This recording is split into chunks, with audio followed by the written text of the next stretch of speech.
Hello दोस्तों, स्वागत है आप सबका आर के स्टडी प्लेनेट में। आज हम लोग खान सर की किताब से जो है केमिस्ट्री का कुछ प्रश्न को सॉल्व कर लेते हैं। और इसमें से पहला चैप्टर जो दिया गया है पदार्थों की संरचना, वर्गीकरण, पृथक्करण एवं उनके प्रकार। ठीक है, और उसमें से सबसे पहले है पदार्थ के बारे में। तो आज हम लोग पदार्थ के बारे में जो प्रश्न दिए गए हैं खान सर की किताब में, तो उसको हम लोग सॉल्व कर लेते हैं। तो चलिए हम लोग देखते हैं पहला प्रश्न। तो यहाँ पे जो पहला प्रश्न दिया गया है कि निम्नलिखित में से किसमें किसके अणुओं के बीच आकर्षण बल बहुत ही ज़्यादा होता है। ठीक है, तो देखिए सबसे ज़्यादा आकर्षण बल जो होता है वो ठोस में होता है। ठीक है, क्योंकि उनके अणु जो रहते हैं बिल्कुल पास पास में होते हैं, तो अणुओं के बीच जो आकर्षण बल बहुत ही ज़्यादा होता है। ठीक है, तो इसका राइट आंसर जो हो जाएगा ऑप्शन नंबर डी हो जाएगा। ठीक है, चलिए आगे देखते हैं हम लोग। देखिए प्रश्न संख्या 2 को देखते हैं कि पदार्थों के संदर्भ में निम्न में से कौन सा कथन सही नहीं है, उसके बारे में हमको बताना है। ठीक है, तो ऑप्शन ए है कि पदार्थ के कणों के बीच कोई आकर्षण बल नहीं होता है। ठीक है, तो देखिए हम लोग ने पढ़ा है कि ठोस में जो है आकर्षण बल बहुत ही अधिक होता है। ठीक है, उससे कम किस में होता है, तो उससे कम जो है ठोस से कम द्रव में होता है, और सबसे कम आकर्षण बल जो होता है पदार्थों के बीच वो किस में होता है, तो गैस में होता है। ठीक है, तो यहाँ बोला गया है कि पदार्थों के कणों के बीच कोई आकर्षण बल नहीं होता, तो ये गलत है। ठीक है, तो क्वेश्चन में बोला गया था कि कौन सा कथन सही नहीं है, तो ऑप्शन ए जो है वो सही नहीं होगा। चलिए आगे हम लोग देखते हैं। अगला जो प्रश्न है कि ठोस के कणों के संदर्भ में निम्न में से क्या सही है उसके बारे में बताना है। देखिए ऑप्शन ए है कि ये यादृच्छिक रूप से गतिशील होते हैं। तो ठोस के कण जो रहते हैं वो गतिशील तो होते हैं, लेकिन बहुत ही कम गतिशील होते हैं, क्योंकि उनमें अणु जो रहते हैं वो बिल्कुल ही आपस में जो है वो सटे सटे से होते हैं। ठीक है, तो उनमें जो है गतिशीलता बहुत ही कम देखने को मिलता है।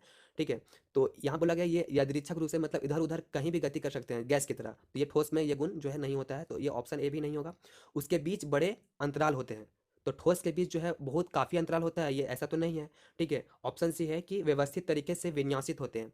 तो यहाँ बोला गया व्यवस्थित तरीके से मतलब एक जगह इकट्ठा रहते हैं। ठीक है, तो यहाँ पे ऑप्शन सी इसका राइट आंसर हो जाएगा कि एक जगह पे वो क्या रहते हैं, एक जगह पे स्थिर रहते हैं। ठीक है, अगर उनमें अंतराण्विक बल जो है वह कम हो जाएगा। ठीक है, और तो इनके जो अणु होते हैं वो थोड़ा सा फैल जाएंगे। ठीक है, और उसमें जो है उनमें व्यवस्थित आकार अणु का नहीं देखने को मिलेगा। लेकिन ये ठोस है, तो ठोस में क्या होता है कि उनका व्यवस्था जो है अणुओं का वो क्या होते हैं, एक जगह एक जैसे स्थिर रहते हैं। चलिए आगे हम लोग देखते हैं। 4 नंबर है कि सभी अभी तक वैज्ञानिकों द्वारा पदार्थ की कितनी अवस्थाएं तय की गई है। ठीक है, तो कुल मिलाकर के अभी जो है 5 अवस्थाएं हम लोगों को पदार्थ के बारे में पता है। ठीक है, पहला 3 तो हम लोग जानते हैं कि ठोस होता है, द्रव होता है और गैस होता है। ठीक है, बाकी चौथा जो है वो क्या होता है, प्लाज्मा अवस्था होता है, प्लाज्मा अवस्था। ठीक है, और पांचवा जो है वो क्या होता है, बोस आइंस्टीन कंडेंसेट। ठीक है, बोस आइंस्टीन कंडेंसेट जो है वह भी पदार्थ की अवस्था है। तो 5 अवस्था हो गया, ठोस, द्रव, गैस, प्लाज्मा और बोस आइंस्टीन कंडेंसेट। ठीक है, चलिए आगे हम लोग देखते हैं 5वां नंबर प्रश्न। 5वां नंबर प्रश्न है कि नीचे दिए गए आकृति से आप क्या अनुमान नहीं लगा सकता है। ठीक है, कौन सा अनुमान नहीं लगा सकता है। देखिए आकृति दिया गया है यहाँ पे पांचों का। यहाँ पे जो है ठोस का दिया गया, सॉलिड का, लिक्विड का, गैस का और प्लाज्मा का। ठीक है, ये 4 गो अवस्थाएं दी गई है पदार्थ के बारे में। देखिए ऑप्शन ए है कि पदार्थ के चारों अवस्थाएं का आणविक व्यवस्था देखी जा सकती है। ठीक है, तो यहाँ फिगर के अनुसार जो है हम लोग सॉलिड का जो यहाँ पे जो अणु है, देखिए यहाँ पे जो अणु है उसको हम लोग क्या कर सकते हैं, तो देख सकते हैं। ठीक है, तो सारी का यहाँ पे जो फिगर दिया गया है उसको हम लोग गैसों के अणु की अवस्था को हम लोग देख सकते हैं।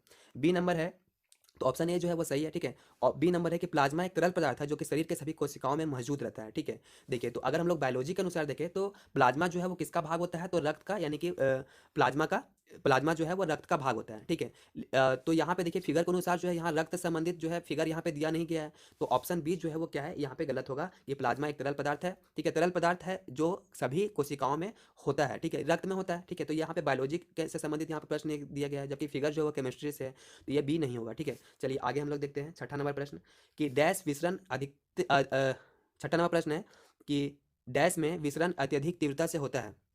तो किसमें विसरण अधिक तीव्रता से होगा, तो गैसों में जो है विसरण की प्रक्रिया, गैस जो है बहुत ज़्यादा जो है फैल सकते हैं। ठीक है, तो विसरण की प्रक्रिया गैसों में अधिक होती है। चलिए तो उसके बाद हम लोग आगे देखते हैं। देखिए 7 नंबर है प्रश्न कि यदि अमोनिया जो है गैस है तो कपूर क्या है, तो कपूर एक ठोस पदार्थ होगा। ठीक है, कपूर क्या है, एक ठोस पदार्थ है जिसमें ऊर्ध्वपातन की प्रक्रिया होती है। ठीक है, कपूर जो है वो बिना द्रव रूप में बदले हुए सीधे गैस में परिवर्तित हो जाता है, तो कपूर क्या है, एक ठोस पदार्थ है। चलिए 8 नंबर देखते हैं। निम्नलिखित में से कौन सा कथन गलत है उसके बारे में बताना है। ऑप्शन ए है पदार्थ के कण स्थिर अवस्था में होते हैं, पदार्थ के कण वो स्थिर अवस्था में होते हैं। तो ये जो है क्या है, बिल्कुल गलत है कि पदार्थ के कण स्थिर अवस्था में होते हैं। पदार्थ के कण क्या होते हैं, गतिशील होते हैं। ठीक है, ये पदार्थ के हम लोग अवस्था पर निर्भर करता है कि उसमें गतिशीलता जो होगा वो कम होगा या फिर ज़्यादा होगा। ठीक है, तो ठोस में गतिशीलता जो है पदार्थ के अणुओं का वो बहुत ही कम होता है, सबसे ज़्यादा गैस में होता है। ठीक है, चलिए आगे हम लोग देखते हैं। देखिए 9 नंबर है, डैश एक शुद्ध पदार्थ है, तो कौन सा शुद्ध पदार्थ है, देखिए चीनी का घोल जो होता है वो शुद्ध पदार्थ नहीं होता है, ठीक है, कुल मात्रा में चीनी उसमें नहीं होता है, तो चीनी को हम लोग को जिसमें हम लोग घोलेंगे तो उसमें पानी को भी मिलाना पड़ेगा, तो यह एक शुद्ध पदार्थ नहीं होगा। ठीक है, दूध भी क्या है, शुद्ध पदार्थ नहीं है। वायु भी क्या है, तो बहुत सारे गैसों का मिश्रण होता है, कार्बन डाइऑक्साइड गैस होता है, नाइट्रोजन गैस होता है, ऑक्सीजन गैस होता है, ठीक है, बहुत सारे गैस होते हैं, तो ये मिश्रण है। बाकी मीथेन जो है वो क्या है, एक शुद्ध पदार्थ होगा। मीथेन जो है वो क्या है, एक शुद्ध पदार्थ है, CH4। ठीक है, CH4 ये क्या है, एक गैस है, ठीक है, जिसके द्वारा हम लोग क्या करते हैं, तो खाना भी बनाते हैं, ठीक है, इसका यूज जो है वो खाना बनाने के लिए किया जाता है, मीथेन गैस का। ठीक है, तो यह एक क्या है, शुद्ध पदार्थ है। इसमें जो पदार्थ के इसमें जो पदार्थ होगा या जो एक प्रकार का गैस जो है वो क्या है, पदार्थ है, तो इसका जो क्या इसका जो केमिकल प्रॉपर्टी होगा वो क्या होगा, शुद्ध होगा। ठीक है, तो इसका आंसर जो होगा 9 का बी नंबर हो जाएगा। ठीक है, देख लीजिए आगे हम लोग देखते हैं। चलिए 10 नंबर प्रश्न देखते हैं कि निम्नलिखित में से कौन सा कथन सही है। देखिए दृढ़ता के बारे में बताया गया, तो दृढ़ता के बारे में देख लेते हैं हम लोग। सबसे पहले हम लोग अपने से समझ लेते हैं कि दृढ़ता क्या होता है, तो किसी पदार्थ का वह गुण होता है जो उसका आकार में परिवर्तन का विरोध करता है। जैसे कि अगर मेरे पास एक पेन है, ठीक है, अगर हम लोग उस पेन को अगर मोड़ना चाहेंगे तो वो जो है तार की जैसा मुड़ेगा नहीं, ठीक है, बल्कि वह बीच से टूट जाएगा। क्यों टूट जाएगा, क्योंकि वह जो है उसमें दृढ़ता है। ठीक है, दृढ़ता जो होता है वो आकार में परिवर्तन का विरोध करता है। ठीक है, देखिए यहाँ पे बोला गया है कि पदार्थ के प्रकार के अनुसार कणों के स्थान के आधार पर आकार बदलता है। ठीक है, आकार बदलता है, तो आकार जो है बदलने का ये तो विरोध करता है, जबकि यहाँ पे लिखा गया है कि कणों के स्थान के आधार पर आकार बदलता है, तो ये नहीं होगा। आगे देखते हैं कि उदाहरण के लिए ठोस पदार्थों का निश्चित आकार होता है, तो ठोस पदार्थों का निश्चित आकार होता है, जबकि तरल पदार्थ उसके पात्र पर आकार ले लेते हैं। तो ठीक है, ये भी सही है कि पानी को अगर हम लोग जिस बर्तन में रखेंगे तो वह जो है उस बर्तन का आकार ले लेगा, और जबकि गैस को देखा जाए तो उसका कोई आकार नहीं होता। ये नीचे जो है बिल्कुल सही है, लेकिन ऊपर में जो बोला गया है कि कणों के स्थान के आधार पर आकार जो है वो बदलता रहता है। ठीक है, तो दृढ़ता का जो है यह गुण नहीं होता है, तो ये ऑप्शन ए जो है इसका गलत होगा। ठीक है, बी देखते हैं। तो संपीड़ितता के बारे में बताया गया है। संपीड़ितता क्या होता है, तो छोटे से जगह में हम लोग बहुत सारे गैसों को जो है प्रेशर दे करके दबा देते हैं, तो यह गुण जो है वो क्या कहलाता है, संपीड़ितता कहलाता है।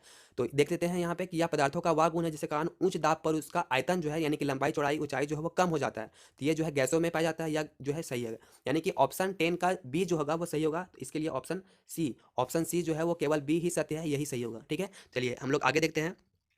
अगला जो प्रश्न है मिश्रण से है। ठीक है, अगला जो प्रश्न है वो मिश्रण से है कि मिश्रण प्रकृति में डैश हो सकता है। मिश्रण जो है प्रकृति में किस प्रकार से हो सकता है, तो मिश्रण जो है वो दो प्रकार के होता है। ठीक है, कौन कौन सा, समांगी मिश्रण और विषमांगी मिश्रण, यानी कि ऐसा मिश्रण जिसमें पदार्थों के जो कण होते हैं वो समान रूप से फैले हुए रहते हैं। ठीक है, उसको हम लोग क्या बोलते हैं, समांगी मिश्रण बोलते हैं।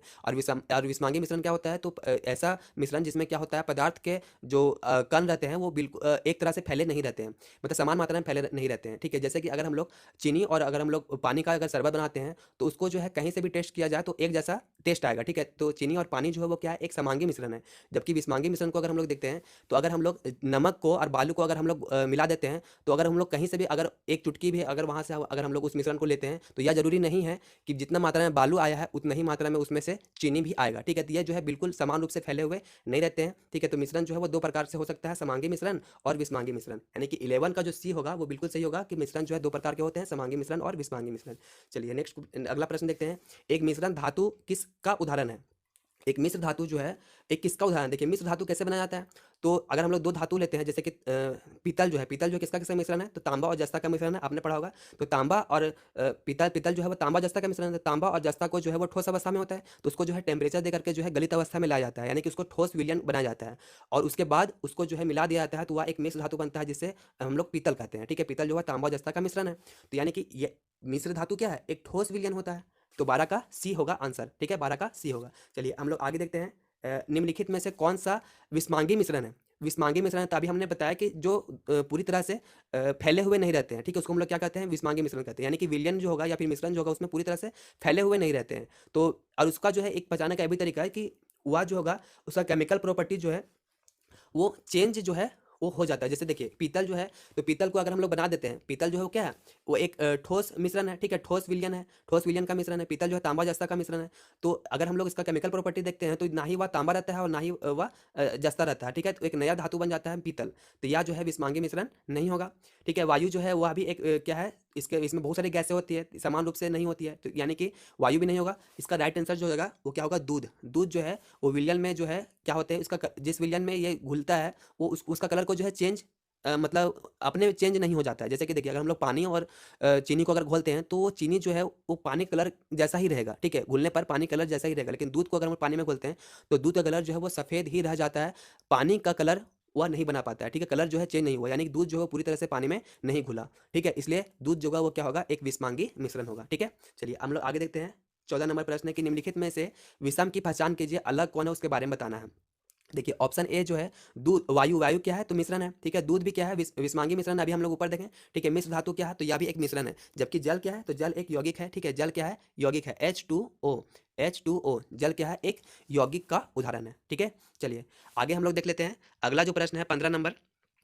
तो 15 नंबर प्रश्न है कि सामान्य पदार्थों के भौतिक अवस्था में शामिल नहीं है, सामान्य पदार्थों के भौतिक अवस्था में क्या शामिल नहीं है उसके बारे में बताना है, ठीक है। देखिए सामान्य पदार्थों की भौतिक अवस्थाएं 3 होती है, ठोस, द्रव और गैस। देख लेते हैं यहाँ ऑप्शन में कहाँ कहाँ ठोस, द्रव, गैस दिया हुआ है। तो मिट्टी क्या है तो ठोस है, ये सही है, ठीक है। बी नंबर है कि गैस, ठीक है, गैसीय अवस्था, तो ये भी जो है पदार्थ की समान अवस्था है। तरलता भी क्या है पदार्थ की समान अवस्था, तो ये तीनों जो है पदार्थ की क्या है समान अवस्था है, ठीक है। तो ऑप्शन 15 का क्या हो जाएगा, ए नंबर हो जाएगा कोलाइड, ठीक है। कोलाइड जो है वो एक तरह का क्या होता है, कोलाइड, कोलाइड जो होता है वो पदार्थ की समान अवस्था नहीं होती है, ठीक है। कोलाइड हो गया, निलंबन हो गया, ये सारे जो चीजें हैं वो क्या है मिश्रण से संबंधित है, ठीक है। तो यानी कि ऑप्शन ए जो होगा इसका राइट आंसर हो जाएगा। चलिए आगे देखते हैं हम लोग। हवा क्या है, हवा एक क्या है तो शुद्ध मिश्रण होता है नहीं, क्योंकि हवा में बहुत सारी गैसें होती है, ठीक है। अगर हम लोग हवा की बात करते हैं तो नाइट्रोजन होता है 78%, ऑक्सीजन होता है 21% और कार्बन डाइऑक्साइड होता है 0.03%, और बाकी जो है बहुत सारी अन्य गैसें होती है, साथ साथ में उसमें धूलकण मिला हुआ था, धुआं मिला होता है, ठीक है, और बहुत सारी चीज़ें होती है, ठीक है। तो या जो है वो एक शुद्ध मिश्रण नहीं है, ठीक है, तो ऑप्शन ए नहीं होगा। ऑप्शन बी देखते हैं तो केवल मिश्रणों, केवल मिश्रणों का मिश्रण है, ठीक है, केवल मिश्रणों का मिश्रण है, तो ये भी नहीं होगा, ठीक है, बहुत सारी गैसें होती है, बहुत सारी चीजें होती है उसमें। केवल तत्वों का मिश्रण है, तो केवल तत्वों का मिश्रण है, ये भी नहीं होगा, क्योंकि देखिए तत्व अगर हम लोग बोलते हैं नाइट्रोजन, ऑक्सीजन और कार्बन डाइऑक्साइड क्या है तो ये एक यौगिक हो गया, कार्बन डाइऑक्साइड भी होता है हवा में, तो क्या है कार्बन डाइऑक्साइड एक यौगिक है, तो केवल तत्व का मिश्रण नहीं होगा। दोनों देखते हैं, और डी जो है वो क्या बोला गया, दोनों, यानी कि तत्व और यौगिक दोनों का मिश्रण, तो बिल्कुल सही होगा कि तत्व और यौगिक दोनों का मिश्रण होता है, ठीक है। नाइट्रोजन N2 जो है वो क्या है एक यौगिक है, ठीक है, कार्बन डाइऑक्साइड क्या है एक यौगिक है, ठीक है, और उसमें बहुत सारे तत्व भी मिले होते हैं, तो ऑप्शन डी होगा कि दोनों तत्व और यौगिक दोनों का मिश्रण होता है। चलिए आगे देखते हैं 17 नंबर प्रश्न। वह विजातीय मिश्रण जिसमें विलय के कण घुलते नहीं हैं बल्कि पूरे मिश्रण में निलंबित रहते हैं, ठीक है, तो निलंबित रहते हैं उसको क्या कहते हैं हम लोग, निलंबन कहते हैं, निलंबन, और इंग्लिश में क्या बोलते हैं उसको, सस्पेंशन बोलते हैं, ठीक है। तो ऑप्शन 20 का राइट आंसर हो जाएगा, ठीक है, ऑप्शन 20 का राइट आंसर हो जाएगा। चलिए आगे हम लोग देखते हैं 18 नंबर प्रश्न। तो 18 नंबर हमारे पास प्रश्न है कि विज्ञान में, विज्ञान में कौन सा नियम मिश्रण के गुणों का पालन नहीं करता है, विज्ञान में कौन सा नियम जो है मिश्रण के गुणों का पालन नहीं करता है। देखिए मिश्रण जो होना चाहिए, मिश्रण के घटक उसके गुणों को बरकरार रखते हैं, ये सही होगा, ठीक है। मिश्रण अगर हम लोग बनाते हैं किसी चीज़ का तो उसमें जो घटक होते हैं, यानी कि उसमें जो जिस चीज़ से मिश्रण को बनाया गया है वही तो उसका घटक होगा, ठीक है, तो उसके घटक का गुण जो है वो विद्यमान रहते हैं। मिश्रण अलग अलग पदार्थ के हो सकते हैं, तो मिश्रण जो है वो अलग अलग पदार्थ के भी हो सकते हैं, ये भी सही होगा। इसे भौतिक विधि से अलग किया सकता है, तो हाँ इसको भौतिक विधि से भी हम लोग अलग कर सकते हैं, ठीक है। मिश्रण को जो है वो वह जो है भौतिक विधि से अलग हम लोग कर सकते हैं, ठीक है। जैसे कि अगर हम लोग क्या करते हैं कि मान के चलिए कि भूसा और जो धान है वो एक दूसरे से मिला हुआ है, तो दोनों क्या है एक प्रकार का मिश्रण है। अगर हम लोग उसको अलग करना चाहेंगे तो उसको हवा में क्या कर, हवा में उसको उड़ाएंगे तो क्या हो जाएगा, हवा जो है वो भूसा को आगे फेंक देगा क्योंकि वो हल्का होता है, और धान जो होगा नीचे की ओर आ जाएगा। तो यहाँ पर हम लोग भौतिक विधि से जो है अलग कर सकते हैं, तो इसे क्या बोलेंगे, इसे भौतिक विधि से अलग किया जा सकता है, तो ठीक है, यह भी जो है क्या है तो मिश्रण का पालन करता है, मिश्रण गुण का पालन करता है। इसकी संरचना तय है, ठीक है, ऐसा जरूरी नहीं है कि इसकी संरचना जो है वो तय होगी, तो ऑप्शन डी इसका राइट आंसर हो जाएगा। चलिए आगे देखते हैं हम लोग अगला प्रश्न।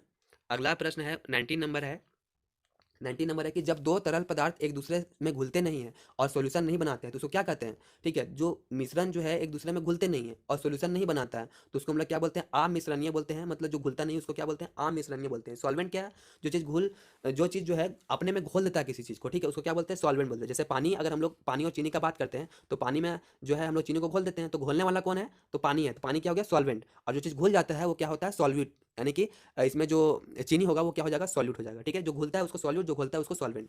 आगे देखते हैं हम लोग 20 नंबर प्रश्न। शक्कर के घोल में शक्कर क्या है, तो शक्कर एक विलायक है कि विलय है, ठीक है, तो विलय, विलय है, जो घुलता है उसको विलय बोलते हैं, तो घुला हुआ पदार्थ होगा, ऑप्शन नंबर बी हो जाएगा, ठीक है। चलिए आगे देखते हैं हम लोग अगला जो प्रश्न है, अगला प्रश्न है हो गया, उसके बाद देखते हैं 21 नंबर, ठीक है, 21 नंबर है, दो प्रश्न बचा हुआ है सिर्फ इसमें, ठीक है, पदार्थ से संबंधित, उसको देख लेते हैं। 21 है कि डैश एक यौगिक नहीं है, कौन सा जो है यौगिक, इनका एग्जाम्पल नहीं उसके बारे में बताना है, ठीक है। देखिए लेड यानी कि सीसा, प्लम्बम जो है वो क्या है, एक तरह का तत्व है, ठीक है।